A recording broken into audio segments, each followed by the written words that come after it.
स्वागत है दोस्तों। तो आज हम एनटीपीसी परीक्षा जो कि 7 जनवरी के क्वेश्चंस हैं वो सारे के सारे क्वेश्चंस हम आपके लिए लेकर आए हैं।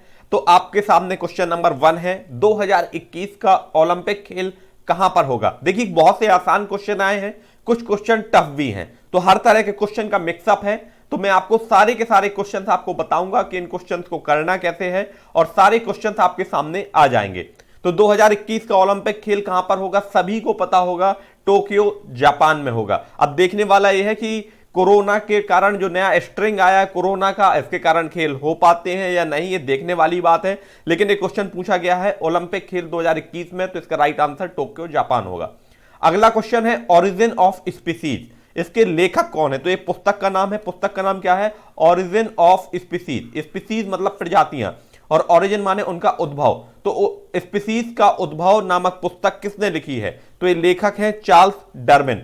आप जानते होंगे कि जो हमारे जीवन की शुरुआत के लिए जो थ्योरी है चार्ल्स डार्विन ने दी थी, और चार्ल्स डार्विन का योग्यतम का उत्तरजीविता का सिद्धांत भी है, तो आप सभी जानते होंगे।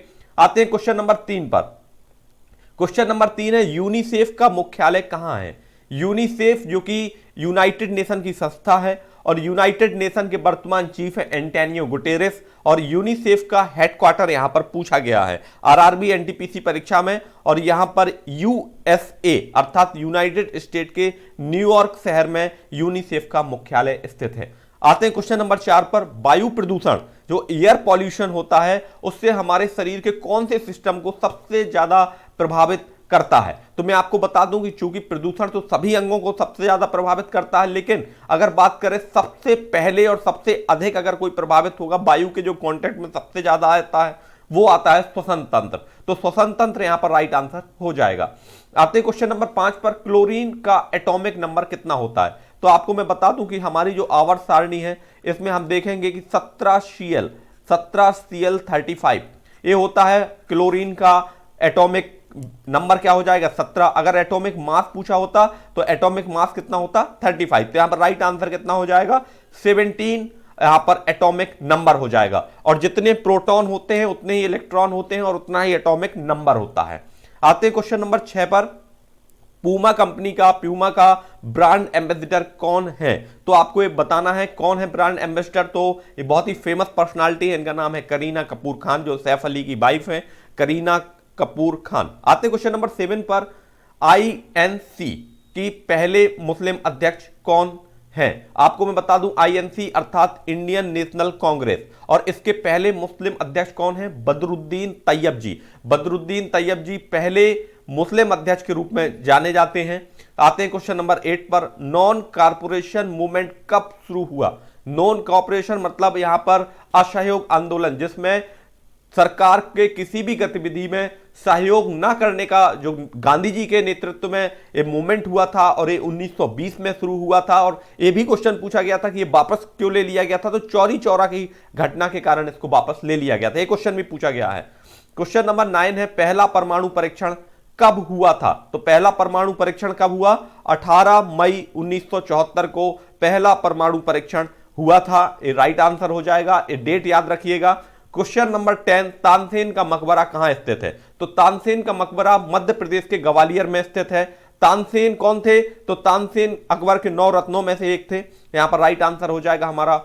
और क्वेश्चन नंबर 11। WCCB का फुल फॉर्म क्या है। तो W stand for wild life, C for जो भी हमारे जंगली पशु पक्षी होते हैं उन पर क्राइम को कंट्रोल करने के लिए WCCB का फुल फॉर्म है wild life crime control bureau. Bureau अर्थात ऐसी संस्था है जो वाइल्ड लाइफ कंट्रोल को क्राइम का कंट्रोल करती है। आते हैं क्वेश्चन नंबर 12 पर। यूएनएससी के अस्थायी देश कितने हैं। तो आपको मैं बता दूं यूएनएससी का पूरा नाम होगा यूनाइटेड नेशन सिक्योरिटी काउंसिल, और इसके अस्थायी देश संख्या कितनी है, 10 देश इसके अस्थायी सदस्य होते हैं, और इनका राइट आंसर हो जाएगा ऑप्शन 10। आते हैं क्वेश्चन नंबर 13 पर। गांधी इरविन समझौता कब हुआ था। आपको मैं बता दूं गांधी इरविन समझौता 5 मार्च 1931 को हुआ था। आप मुझे कमेंट सेक्शन में बताइए कि गांधी और इरविन के समझौते में क्या डिसाइड हुआ था। देखते हैं मुझे कमेंट सेक्शन में कौन बताता है, आपकी तैयारी इससे पता चलेगी। और क्वेश्चन नंबर 14 तो यहां पर मजाक ही कर दिया है आरआरबी एनटीपीसी परीक्षा ने। बिहार के मुख्यमंत्री का नाम क्या है।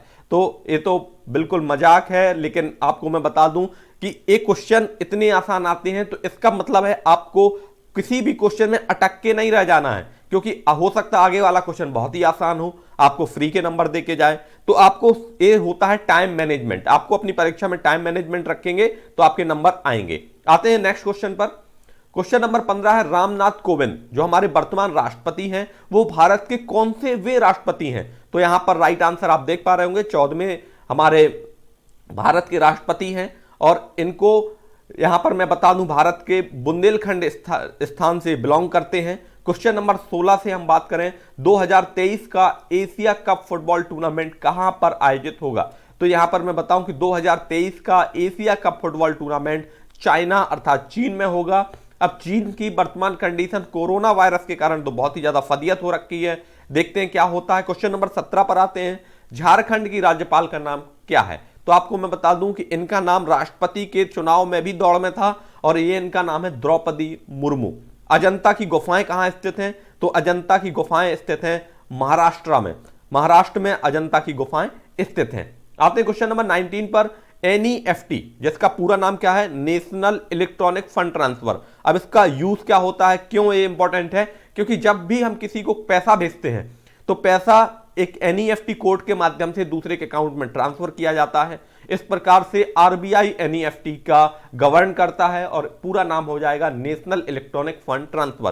क्वेश्चन नंबर 20 पर आते हैं, कुचिपुड़ी किस राज्य का शास्त्रीय नृत्य? ये भी बहुत आसान क्वेश्चन है। क्वेश्चन नंबर 20 का राइट आंसर आंध्र प्रदेश हो जाएगा। तो इस प्रकार से सभी नृत्यों की एक लिस्ट बना लीजिएगा, ये क्वेश्चन इस प्रकार के आ रहे हैं। तो ये थे हमारे टॉप क्वेश्चन जो पिछले शिफ्ट में आए हैं। आपको ये वीडियो उम्मीद करता हूं पसंद आया होगा, तो एक लाइक जरूर करें और आप कमेंट सेक्शन में मेरे पूछे हुए क्वेश्चन को बताएं कि गांधी इरविन समझौते में आखिर क्या डिसाइड हुआ था। Thank you for watching, have a awesome day, thank you so much.